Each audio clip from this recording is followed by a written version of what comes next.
I believe the markets are going down because the Japanese bond market had a 6 standard deviation move for the past 2 days. That would be in their 10-year bonds. I've been in touch with my economic counterparts in Japan and urged them to take the necessary measures to stabilize their bond market. We're going to give guidance at some point to see what is a mom and pop that someone, maybe your parents for their retirement, about 5, 10, 12 homes. So we don't want to push the mom and pops out. We just want to push everyone else out. Mortgage rates skyrocket and auto repossessions are the worst since the global financial crisis. On top of that, we're going to give you guys an update towards the end of this video on the record high prices of precious metals. Now, the most important thing that you guys are going to learn in this video is how important price is. Starting with residential mortgage rates. On the upper left, you guys see a 6.21%. Remember, that's a conventional mortgage, which generally the only benefit to a conventional mortgage is maybe you won't have mortgage insurance if you have enough down or if you build enough equity. Other than that, the name of the game is an FHA, which is sitting at 5.88%. You can see it where I'm circling. Now, a lot of people are like, Travis, it's under 6. How are interest rates skyrocketing? Well, I'm going to show you that now. But I also want to show you how ungrounded the residential mortgage rates are from the 10-year Treasury. If you guys have been watching, you know that mortgage rates track the 10-year Treasury, except recently. And we're going to figure out why that is. Now, what you're looking at, this black line is FHA mortgage rates, and we're only going to look at the last 3 months because over the last 3 months, residential mortgage rates have actually been going down from, and again, this is FHA, guys, from 6.06% to roughly a bottom of 5.69%. And you guys can see here that this has skyrocketed up from 5.7% all the way up to 5.88%. That is an 18 basis point jump in just 2 days. Now, let's just forget about those 2 days for a second. Let's just look at this decline over the last 3 months, because the interesting thing is the 10-year Treasury in that same period of time has gone up. It has been the inverse of residential mortgage rates. Look at, we're at a 4.3% right now. When we've been tracking this over the last 4 years, 3 to 4 years, we needed an interest rate on the 10-year Treasury under 4% just to go under 6% on the residential mortgage rates. But again, you guys, over the last 3 months, you guys see this right here. The 10-year Treasury is up almost 32 basis points. So again, residential mortgage rates drop 37. The 10-year goes up 31. That's a gap of over 60 basis points. Why? So the first thing I went to is to check the Federal Reserve to see if they've been doing mortgage-backed security purchases again, because as you guys know, that's artificially stimulating interest rates, just like what happened through COVID, which is why we had this problem, because people thought that the rates were more important than the price. But look at this. This is the holdings. This has been going down. So we don't really see any activity from the Federal Reserve as far as purchasing mortgage-backed securities. But remember this story. From the president. Right in your wheelhouse. I'll read it to you. Get your thoughts on this. He says, because I chose not to sell Fannie Mae and Freddie Mac in my first term, a truly great decision, and against the advice of the experts, it is now worth many times that amount, an absolute fortune, and has $200 billion in cash. Because of this, I'm instructing my representatives to buy $200 billion in mortgage bonds.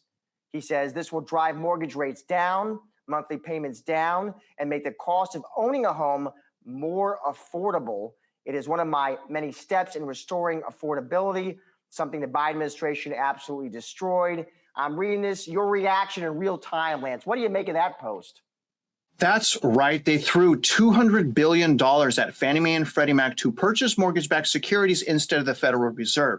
And what we're seeing now is that wasn't enough money. They're going to need trillions of dollars to put into mortgage-backed securities to really manipulate and artificially destroy the residential mortgage market like they did once again during COVID. So my question to you, Mitch, is obviously, right, we see the shenanigans, and I hope you guys are noticing that. And again, our next segment, we're going to go into the price of not only homes, but the price of interest rates.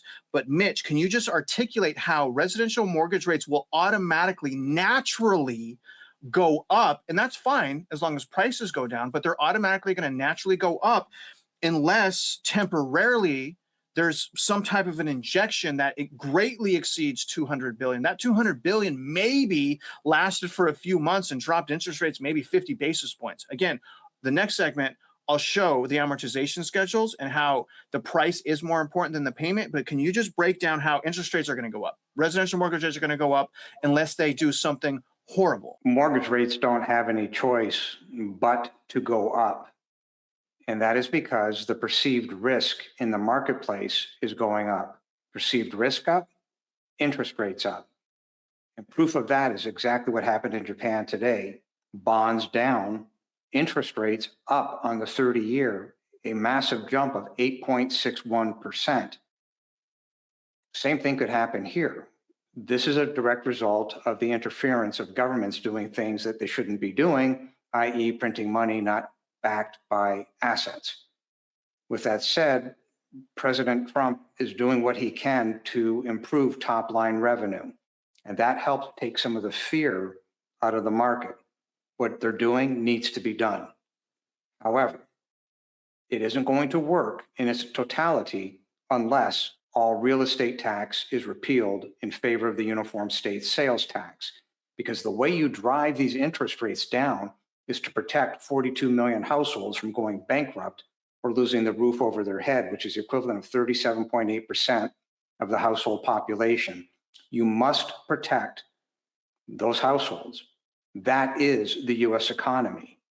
You protect that side of the equation, you increase top-line revenue, you push both ends towards the middle, and therefore you now improve the risk to return ratio.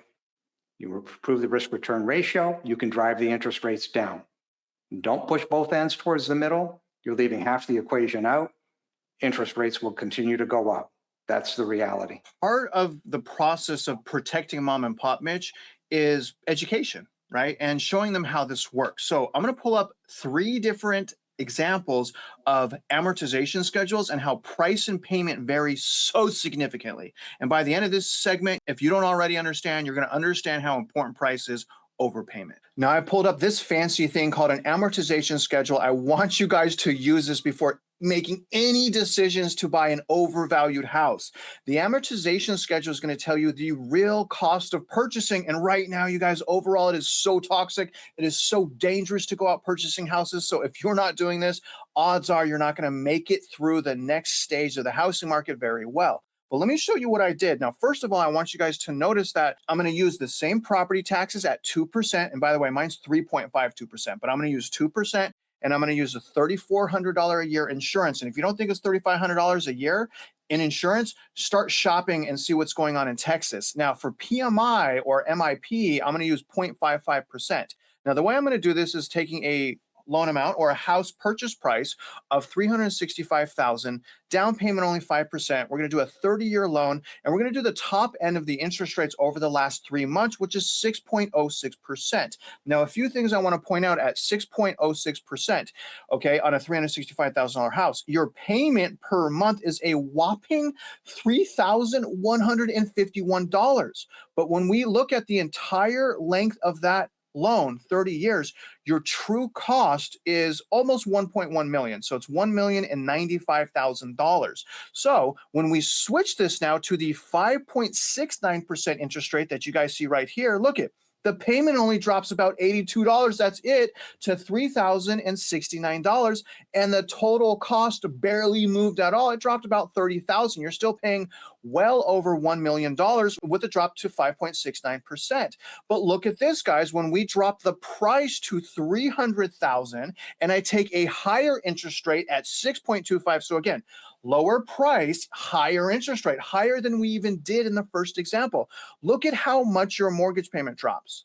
Your mortgage payment drops almost $400 from that last interest rate, and you save over $130,000 over the course of the loan. So again, guys, the price is far more, 99.99% of the time, the price is more important. And anyone that doesn't say that is generally trying to shill you on purchasing real estate, because don't forget, not all, But many realtors are just glorified salespeople, cheerleaders, and they just are going to say it's now is a great time to buy. There's plenty of inventory. Oh my gosh, interest rates change, but they're not going to go over an amortization schedule, and they're not going to go over the pricing of interest rates. So remember, price is also important when it comes to interest rate. That's how important pricing is. And what you guys are looking at right here is something called loan level pricing adjustments. And we're going to use an example of a $100,000 loan. And what I want to demonstrate here is, first of all, this is the credit score row. Okay, so it goes from 639 right here all the way up to 780. And you can see that this goes in increments of 20. So 640, 660 credit score, 680, 700, 720, 740, 760. So it's in increments of 20%. The upper rows, this is the down payment. Okay, and the down payments generally up until about 70% LTV, loan to value, goes in increments of 5%. So you have 75% LTV, 80, 85, 90, 95, and greater than 95. So if we have a loan amount of $100,000, this LLPA is going to tell us how much the cost increases. Okay, so an LLPA is a penalty to you for what the bank calls risk. Okay, and now look at the first penalty right here. If we're only going to put, say, let's go right here, 5% down. Okay, so we're going to put 5% down.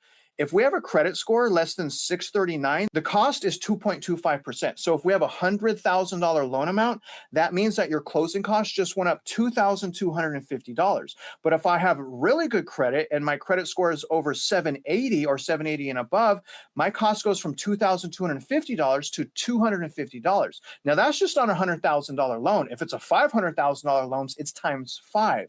But you can see the better your credit score, the lower the cost and the lower the price of the loan. Now down here is very interesting because the above one was credit score. The bottom is additional loan features. So if I want a condo, I'm getting a hit on the price. If I want an adjustable rate mortgage, also get a hit, which is kind of crazy. But look at investment homes. And this is where you're seeing a lot of fraud with the politicians.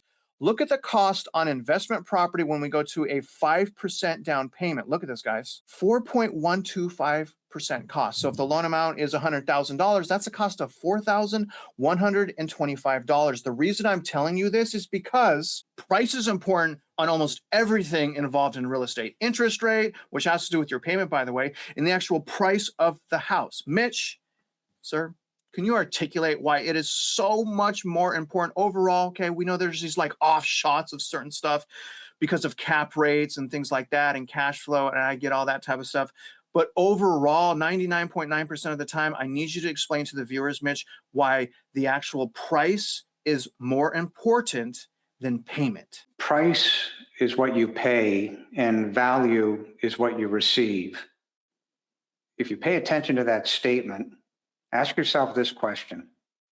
What exactly happened in the last 5 years to drive the price of an average house across the United States up 100%? The answer is fraud. It would be reasonable, per the Federal Reserve statement of inflation being 2.7% per year, totaling up the average increase at 15% across the United States of the average priced house. Therefore, 85% of the value of your house that's occurred, that 85% bump in the last 5 years, would not have happened but for the necessity to create value where value never existed in order to pay for the compound cumulative fraud of the bonds based on what the school districts have put in place. 85%, 83% of the revenue that goes to municipal bond raises, including school district bond raises, roughly 83% across the United States, goes into both the O&M and the INS of the school districts. Well, it turns out that the INS is more necessary now than the O&M, the operations and maintenance, to cover off the fraud. So, to Travis's point, where's the money? Where's the value that you're receiving? What are you doing when you buy a house in today's market? You're overpaying for that house as compared to where it was just 5 years ago. You're overpaying by 85%. Look at it this way. To go back to where we were 5 years ago, you'd have a 40 to 50% reduction in today's value of a house. That's why that amortization schedule is so important. You've got to look at this through the correct lens. What are you buying? Price is what you pay. Value is what you receive. Where's the value?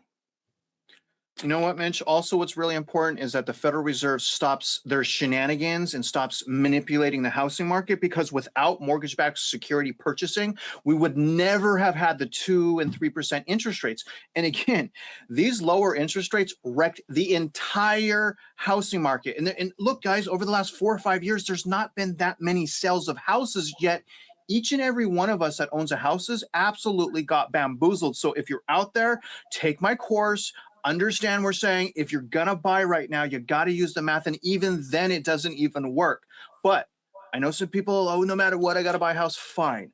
Use the math, be very cautious. It has never been as bad a time to purchase a house right now than right now, both from payment and because a lot of people are sold on the payment, but also, you guys, from prices. Trust me, I had a foreclosure when I was a young man, and that foreclosure that I had haunted me for 9 years. I had to dig myself out of the gutter to get where I'm at today, and I do not want you guys to go through that. It's okay to rent for a bit, sit back, maybe invest in some precious metals like we've been doing, and then we'll get to that segment in a minute. But first, we got to talk about repossessions and the Affordable Care Act. I'm only going to read a few things here. ACA, Affordable Care Act enrollment sinks sharply as coverage costs soar in 2026. And I have this highlighted here, you guys, just so we can kind of get straight to the meat and potatoes.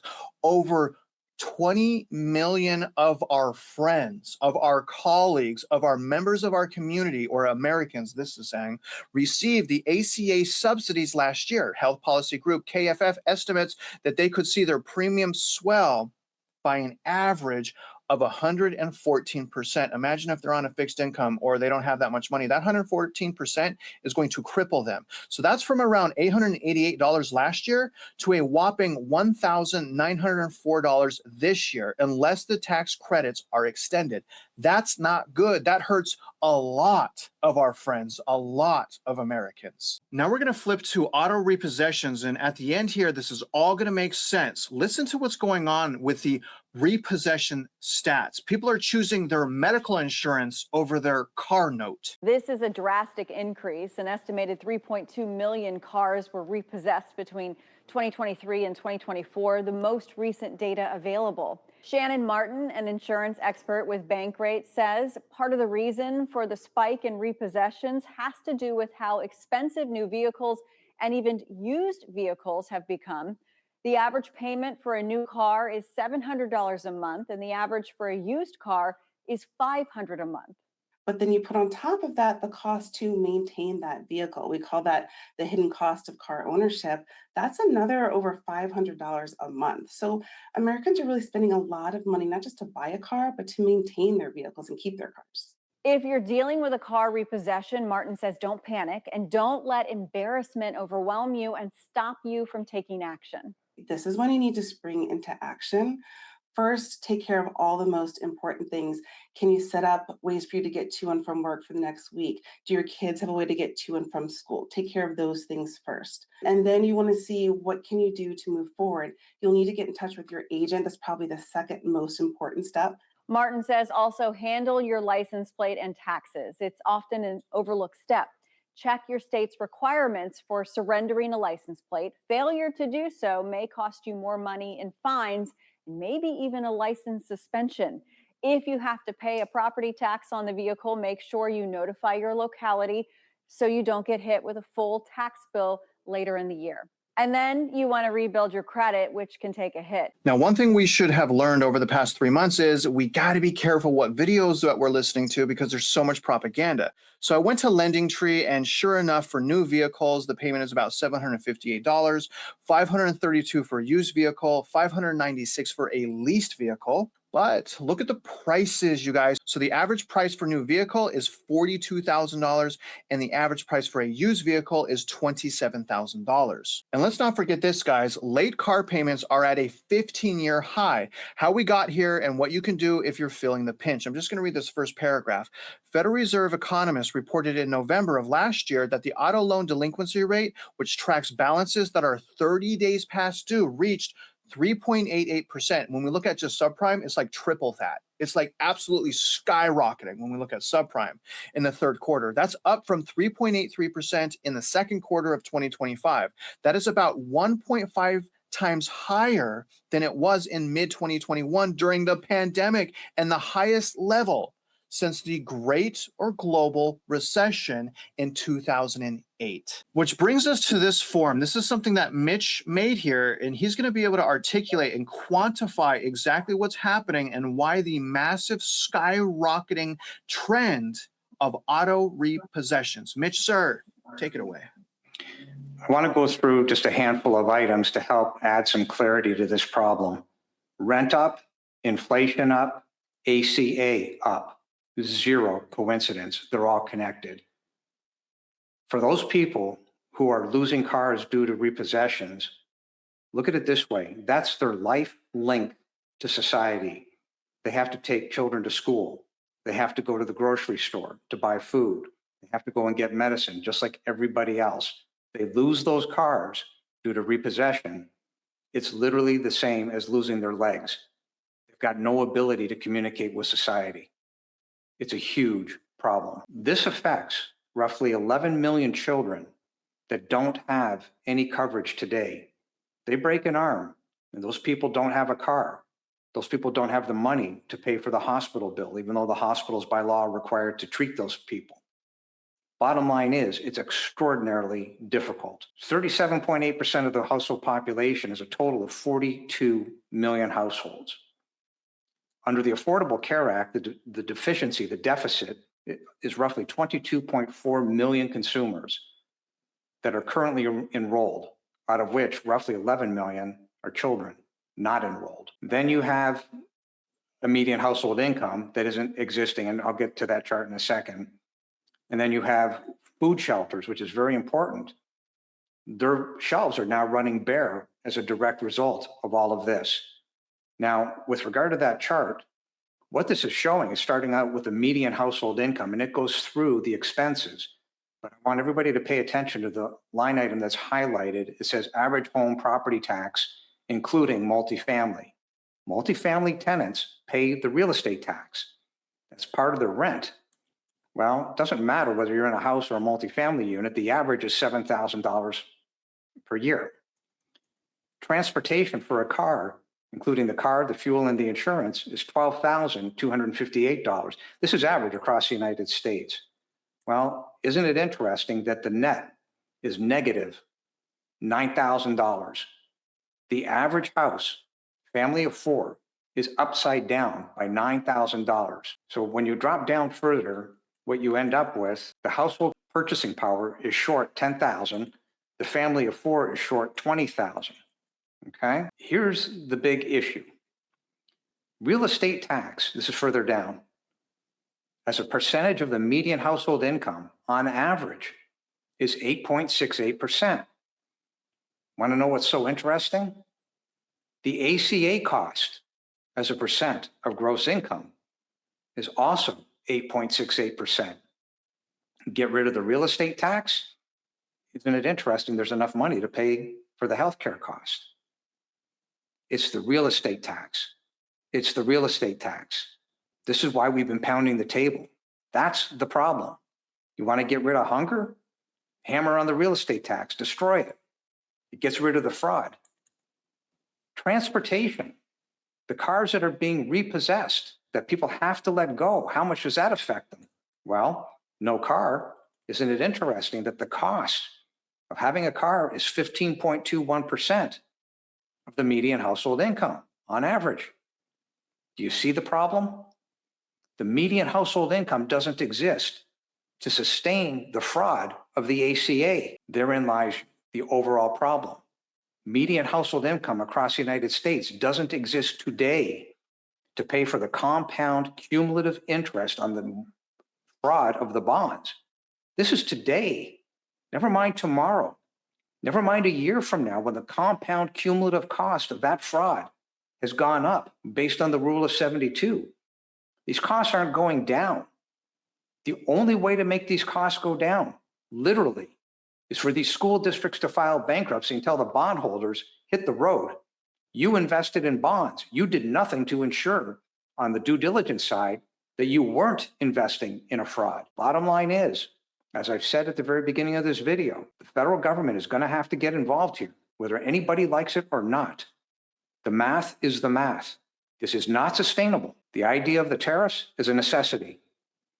The idea of repealing all property tax in favor of the uniform states sales tax is a necessity. Neither one of these are an option.